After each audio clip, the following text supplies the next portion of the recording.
বন্ধুসকল মই আপোনাক এটি প্ৰশ্ন সুধো আজিৰ পৰা প্ৰায় 100 বছৰ আগত মানুহে ঘোঁৰাত উঠি অহা যোৱা কৰিছিল আৰু বেছি মানুহ যাবলৈ মানুহে ঘোঁৰা গাড়ী ব্যৱহাৰ কৰিছিল গতিকে সেই সময়খিনিত যদি আপুনি এনেকুৱা এটা বিজনেস আৰম্ভ কৰে নাইবা আপুনি এনেকুৱা এটা বিজনেছত ইনভেষ্ট কৰাৰ কাৰণে সুবিধা পায় য'ত ঘোঁৰাবোৰৰ স্পীড বঢ়ায় নাইবা অপচন 2 আপুনি এনে এটা ব্যৱসায়ত ইনভেষ্ট কৰাৰ সুবিধা পায় য'ত এটা মেচিন বনাই থকা হৈছে যাৰ কাৰণে ঘোঁৰাৰ প্ৰয়োজনেই নহব সেই মেচিনটোক যদি আমি মটৰ কাৰ বুলি কওঁ যেটো কেইমাহমানৰ ভিতৰতে সম্পূৰ্ণ নিৰ্মাণ কৰি তোলা হয় যাৰ ফলত বহুত মানুহে হেতু বহুত কম দামত কিনিব পাৰিব গতিকে আপুনি এই দুটাৰ ভিতৰত কোনটো কোম্পানীত ইনভেষ্ট কৰিব এতিয়া আপোনালোকৰ বহুতে হয়তো সেকেন্ড অপচনটো বিচাৰিব কিন্তু মোৰ মতে ইয়াৰ সঠিক এনসাৰটো এইটো যে আপুনি এই দুয়োটাৰ মাজৰ কোনো এটা কোম্পানীতে ইনভেষ্ট কৰিব নালাগে এতিয়া এই কথাটো শুনি আপুনি হয়তো আচৰিত হ'ব কিন্তু স্মাৰ্ট ইনভেষ্টৰ যিসকলে ষ্টক মাৰ্কেটৰ বিষয়ে ভালকৈ জানে তেওঁলোকে কেনেকৈ ইনভেষ্ট কৰে সেই কথাখিনিকে আজিৰ এই ভিডিঅ'টিত আমি জানিবলৈ চেষ্টা কৰিম যে আপুনি ষ্টক মাৰ্কেটৰ পৰা কেনেকৈ ভাল এটা ওয়েলথ বনাব পাৰিব আৰু তাৰ কাৰণে আপুনি কেনে ধৰণৰ কোম্পানী নিৰ্বাচন কৰিব লাগে কাৰণ মোৰ এজন বন্ধুৱে ভোডাফোনৰ কেইটামান শেয়াৰ্স কিনি ৰাখিছিল আৰু তেওঁ কৈ আছিল যে তেওঁৰ এই ষ্টকৰ পৰা কোনো ভাল ৰিটাৰ্ণ পোৱা নাই কিন্তু তেওঁৰ অন্য বিজনেছৰ পৰা ভাল প্ৰফিট লাভ কৰি আছে হেহে আজি মই এনে এটা ইন্টাৰেষ্টিং টপিকৰ ওপৰত আলোচনা কৰিবলৈ গৈ আছো কাৰণ বহুত মানুহে ষ্টক মাৰ্কেটলৈতো আহে আৰু লং টাইম ইনভেষ্টিংও কৰে কিন্তু সঠিক ষ্টক নিৰ্বাচন কৰিব নোৱাৰা কাৰণে তেওঁ হয় লছ কৰিব লগা হয় নাইবা বৰ ভাল এটা প্ৰফিট লাভ কৰিব নোৱাৰে গতিকে প্ৰথমে আমি এই 6টা ষ্টকৰ বিষয়ে আলোচনা কৰিম কিন্তু বন্ধুসকল ষ্টক মাৰ্কেটত কেৱল এই 6টা ষ্টকেই নাথাকে ইয়াত আৰু ভিন ষ্টক থাকে কিন্তু এইকেইটা কমন টাইপ ষ্টক য'ত মানুহে ইনভেষ্ট কৰিব বিচাৰে কিন্তু মানুহে গমেই নাপায় যে তেওঁ কেনে ধৰণৰ ষ্টকত ইনভেষ্ট কৰিছে আৰু তাৰ পৰা তেওঁ কিমান আশা কৰিব পাৰে গতিকে বন্ধুসকল প্ৰথম টাইপৰ ষ্টক হ'ল ইমাৰ্জিং কোম্পানীজ অৰ্থাৎ যিবোৰ মাত্ৰ অলপতে আৰম্ভ হৈছে আৰু নিজৰ একদম আৰম্ভণি ষ্টেজত আছে গতিকে এনে কোম্পানীবোৰৰ সচৰাচৰ বৰ বেছি প্ৰফিট নাথাকে আৰু যদি হয়ও তেনেহলে অতি নগণ্য হয় আৰু প্ৰায়ে এইবোৰৰ সেই সময়তে আইপিও লঞ্চ হয় গতিকে যিসকলে আইপিওত ইনভেষ্ট কৰে তেওঁ কেৱল হাইপ বা নিউজৰ কাৰণে তাত ইনভেষ্ট কৰে গতিকে বিজনেস সাইকেলৰ গ্ৰাফখনত এই কোম্পানীটো এই আৰম্ভণি ষ্টেজত থাকে কাৰণ ইয়াৰ সেলস এতিয়াহে আৰম্ভ হ'বলৈ গৈ আছে কিন্তু যেতিয়া এটা কোম্পানীয়ে এটা নতুন ইন্ডাষ্ট্ৰিত প্ৰৱেশ কৰে আৰু তাত ভাল এটা গ্ৰোথ হোৱাৰ সম্ভাৱনা থাকে তেতিয়া তাত বহুত প্ৰতিযোগী কোম্পানী সোমাবলৈ ধৰে যেনেদৰে কেইবছৰমান আগত কেৱল টেসলাহে ইলেক্ট্ৰিক কাৰ্ছ বনাইছিল কিন্তু এতিয়া প্ৰায় সকলো কাৰ কোম্পানীয়ে এইটো কৰি আছে গতিকে এনে ইমাৰ্জিং ষ্টেজত কেৱল আৰু কেৱল ভেঞ্চাৰ কেপিটেলিষ্ট সকলে ইনভেষ্ট কৰে যাৰ লগত অলৰেডি বহুত সম্পত্তি পৰি থাকে আৰু তেওঁলোকে এইখিনি ৰিস্ক ল'ব পাৰে কাৰণ আমি এটা কথা বুজি পোৱাটো দৰকাৰ যে প্ৰতি 10টা কোম্পানীৰ মাজৰ পৰা 9টা কোম্পানীয়ে ফেইল হয় কেৱল আৰম্ভণিৰ 5-10 বছৰৰ ভিতৰতেই গতিকে সেই ভিসি আৰু এঞ্জেল ইনভেষ্টৰ সকলে এনেকুৱা 20-30টা কোম্পানীত বছৰি ইনভেষ্ট কৰি দিয়ে আৰু ইমান কেইটা কোম্পানীৰ মাজৰ পৰা 3-4টা কোম্পানীটো সাকসেসফুল হ'বই পাৰে গতিকে ইয়াৰ পৰা তেওঁ ডাঙৰ এটা প্ৰফিট লাভ কৰিব পাৰে গতিকে যদি আপুনি দুই এটা ইমাৰ্জিং কোম্পানীত ইনভেষ্ট কৰি আছে আৰু আপুনি হেতু ভালদৰে ডাইভাৰ্সিফাই কৰা নাই তেনেহলে আপুনি এটা ডাঙৰ ৰিস্ক লৈ আছে কাৰণ যিবোৰ কোম্পানী ফেইল হৈ যায় হিহতৰ ষ্টকসমূহ পেনি ষ্টক হৈ পৰে গতিকে এইটো আমাৰ সেকেন্ড ক্যাটেগৰী যাক আমি কেৱল আশা কৰা ষ্টক বুলি কওঁ মানে যাৰ প্ৰাইস ক্ৰেশ হৈ যায় অৰ্থাৎ যেতিয়া আইপিও ওলাই তেতিয়া মানুহে ইয়াক হট আৰু ট্ৰেন্ডিং বুলি ভাবি তাত ইনভেষ্ট কৰি দিয়ে কিন্তু তাৰ পাছত যেতিয়া প্ৰতিযোগী তীব্ৰ হ'বলৈ ধৰে বা কোম্পানীটোৱে ক্ৰমাগতভাৱে তাৰ প্ৰফিট লাভ কৰিব নোৱাৰে আৰু কেনেকৈ প্ৰফিট লাভ কৰিব সেইটোও নাজানে তেনেকৈ সেই কোম্পানীটোৰ শেয়াৰ প্ৰাইস লাহে লাহে নামি গৈ থাকে আৰু এনেকুৱা এটা সময় আহে এটা সময়ত তাৰ প্ৰাইস হাজাৰৰ ওচৰত আছিল কিন্তু এতিয়া সেই প্ৰাইস কেৱল 2 টকা বা 5 টকা হৈছে গতিকে বহুত মানুহে ইয়াক অপৰচুনিটি বুলি ভাবি কিনি লয় যদি এইটো সাকসেস হৈ যায় তেনেহলে তেওঁ এটা হিউজ প্ৰফিট লাভ কৰিব কিন্তু এনেকুৱা খুবেই কম হয় এই ষ্টকবোৰ ইনভেষ্টিংৰ ভাষাত টাৰ্ন এৰাউণ্ড বুলি কয় কাৰণ এই কোম্পানীটো সাকসেসফুল হ'বলৈ হলে এটা ডাঙৰ হালহলনি কৰিব লগা হয় যেনে মেনেজমেন্ট চেঞ্জ কৰিব লাগিব নাইবা বিজনেস মডেল চেঞ্জ কৰিব লাগিব তেতিয়াহে এই কোম্পানীটো সাকসেসফুল হ'ব নহলে এই পেনি ষ্টক সদায় ক্ৰেশ হৈ থাকে আৰু সেই কাৰণে ৱাৰেন বাফে কৈছে যে আমাৰ অপাৰেটিং আৰু ইনভেষ্টমেন্ট অভিজ্ঞতাই আমাক এইটো সিদ্ধান্তলৈ লৈ আহে যে টাৰ্ন এৰাউণ্ড হোৱাৰ সম্ভাৱনা খুবেই কম থাকে কিন্তু যেতিয়া এনে কোম্পানী এটা সাকসেসফুল হৈ যায় সি এই চাৰ্টখনৰ হাই গ্ৰোথ ষ্টেজলৈ গুচি যায় যেটো আমাৰ থাৰ্ড ক্যাটেগৰী যাক আমি ফাষ্ট গ্ৰোৱাৰ্ছ বা মাল্টিবেগাৰ ষ্টক বুলি ক'ব পাৰো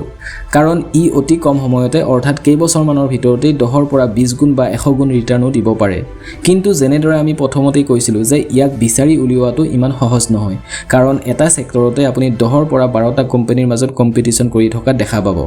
গতিকে ইয়াৰ মাজৰ পৰা কোনটো কোম্পানী ভৱিষ্যতে সাকসেসফুল হ'ব এইটো জানিবলৈ অলপ কঠিন হৈ পৰে গতিকে ইয়াত ইনভেষ্টমেন্ট কম কিন্তু গেমলিং বেছি হয় আৰু সেই কাৰণে যিবোৰ স্মাৰ্ট আৰু বুদ্ধিয়ক ইনভেষ্টৰ আছে তেওঁলোক এনে ষ্টকৰ পৰা সদায় দূৰত থাকে কিন্তু যেতিয়া এটা স্পষ্ট উইনাৰ দেখা পাবলৈ ধৰে তেতিয়া তেওঁ এই সেক্টৰত ইনভেষ্ট কৰে যেটো আমি শেষৰ ফালে আলোচনা কৰিম ইয়াৰ পাছত ফ'ৰ্থ কেটেগৰী আহে বৰিং ব্লু চিপ কোম্পানীজ, মানে এনেকুৱা কোম্পানী যিটো বহুত শ্ল'লি গ্ৰ' হয় কিন্তু যথেষ্ট ষ্টেবল আৰু ছেফো হয়, যেনে হিন্দুস্তান ইউনিলিভাৰ। এই ষ্টকটোৱে যোৱা 20-22 বছৰত কেৱল 7 পৰা 8 গুণ ওপৰত গৈছে, যিটো কেৱল 10% কম্পাউণ্ডেড ৰিটাৰ্ণ দিয়ে।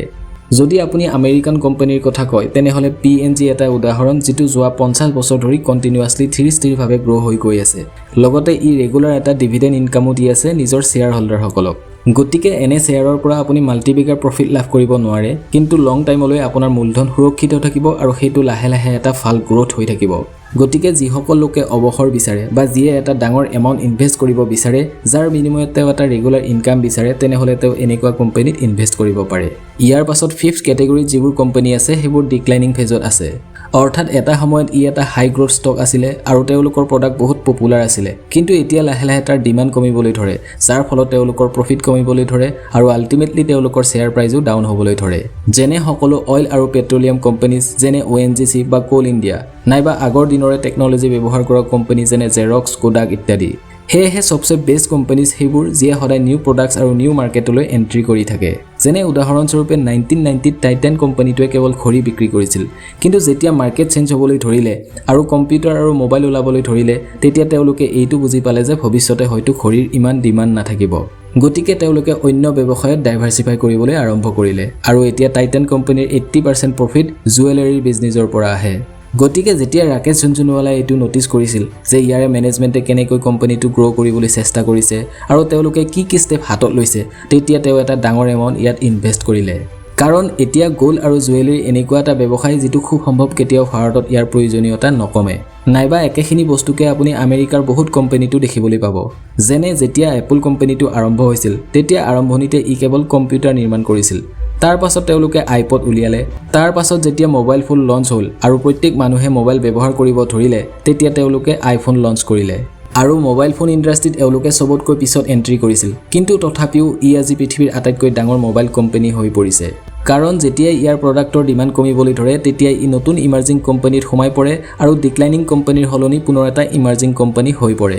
আৰু লগতে ই যেতিয়া কিবা এটা নতুন প্ৰডাক্ট লৈ আহে, তেতিয়া ই ইয়াৰ ব্ৰেণ্ড ইমেজ আৰু কোৱালিটি লৈ আহে, যাৰ ফলত তেওঁলোকৰ নিজৰ কাষ্টমাৰক সদায় ছেটিছফাই কৰি ৰাখে। গতিকে এই কোম্পানীটোৰ ষ্ট্ৰেটেজিটো দেখি ৱাৰেন বাফে ইয়াত ডাঙৰ এটা এমাউণ্ট ইনভেষ্ট কৰিলে, যিমান এমাউণ্ট হয়তো তেওঁ অইন কোনো কোম্পানীতেই লগোৱা নাছিল। কাৰণ আজি ৱাৰেন বাফেৰ কোম্পানী বাৰ্কশ্বায়াৰ হাথৱেৰ প্ৰায় 50% ৱেল্থ এই এটা এপল কোম্পানীতে আছে। নাইবা যদি আপুনি গুগল কোম্পানীটোলৈ চায়, তেনেহ'লে এইটো প্ৰথমে কেৱল এটা চাৰ্চ ইঞ্জিন আছিল, কিন্তু যেতিয়া মোবাইল ফোন মাৰ্কেট গ্ৰ' হ'বলৈ ধৰিলে, তেতিয়া ই এণ্ড্ৰইডক কিনি ল'লে। আৰু এতিয়া বেছিভাগ ফোনতেই গুগলে কিনা এই অপাৰেটিং ছফ্টৱেৰ এণ্ড্ৰইড ব্যৱহাৰ কৰা হয়। তাৰ পাছত যেতিয়া বেছিভাগ মানুহে ভিডিঅ' বেছিকৈ চাবলৈ ধৰিলে, তেতিয়া তেওঁলোকে ইউটিউবক কিনি ল'লে আৰু এনেকৈ তেওঁলোকে ডাইভাৰ্চিফাই কৰি কৰি Google maps, Google mail, Google ক্ৰম, গুগল ক্লাউড আৰু এনেকুৱা বহুত প্ৰডাক্ট লঞ্চ কৰিলে, যিবোৰ আমি ডেইলি ইউজ কৰি থাকোঁ। আৰু আহি থকা 10-20 বছৰলৈ তেওঁলোকে ড্ৰাইভাৰলেছ কাৰৰ ওপৰত কাম কৰি আছে। লগতে তেওঁলোকে গুগল লেন্সৰ ওপৰতো গুৰুত্ব দি আছে, য'ত আপোনাৰ মোবাইল ফোনৰ প্ৰয়োজন নোহোৱা হ'ব। আপোনাৰ স্ক্ৰীন আপোনাৰ লেন্সখন হ'ব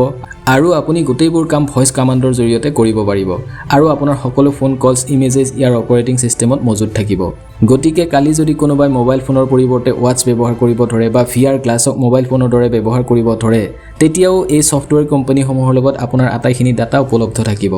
যাৰ পৰা তেওঁলোকে প্ৰথমে এইটো আইডেণ্টিফাই কৰি ল'ব যে মানুহে ভৱিষ্যতে কোনবোৰ বস্তু বেছিকৈ ইউজ কৰিব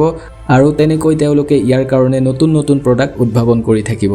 গতিকে এনে কোম্পানীবোৰৰ এটা ভাল গুণ হ'ল যে এফালে তেওঁলোকে কেছ আৰু প্ৰফিটটো কৰিয়ে আছে, লগতে আনফালে কণ্টিনিউৱাছলি ইনোভেশ্যনো কৰি গৈ থাকে ভৱিষ্যতৰ কাৰণে।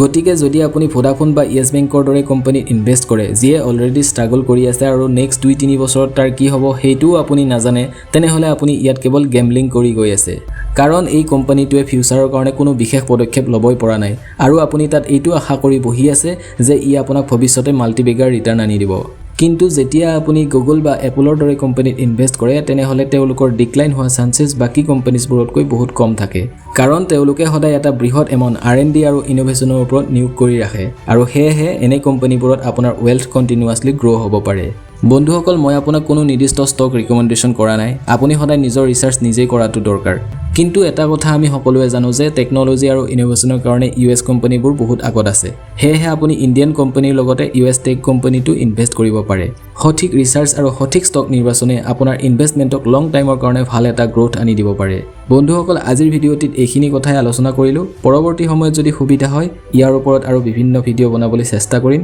গতিকে চেনেলটি সাবস্ক্ৰাইব কৰি ল'ব আৰু লাইক এটি দিবলৈ নাপাহৰিব ধন্যবাদ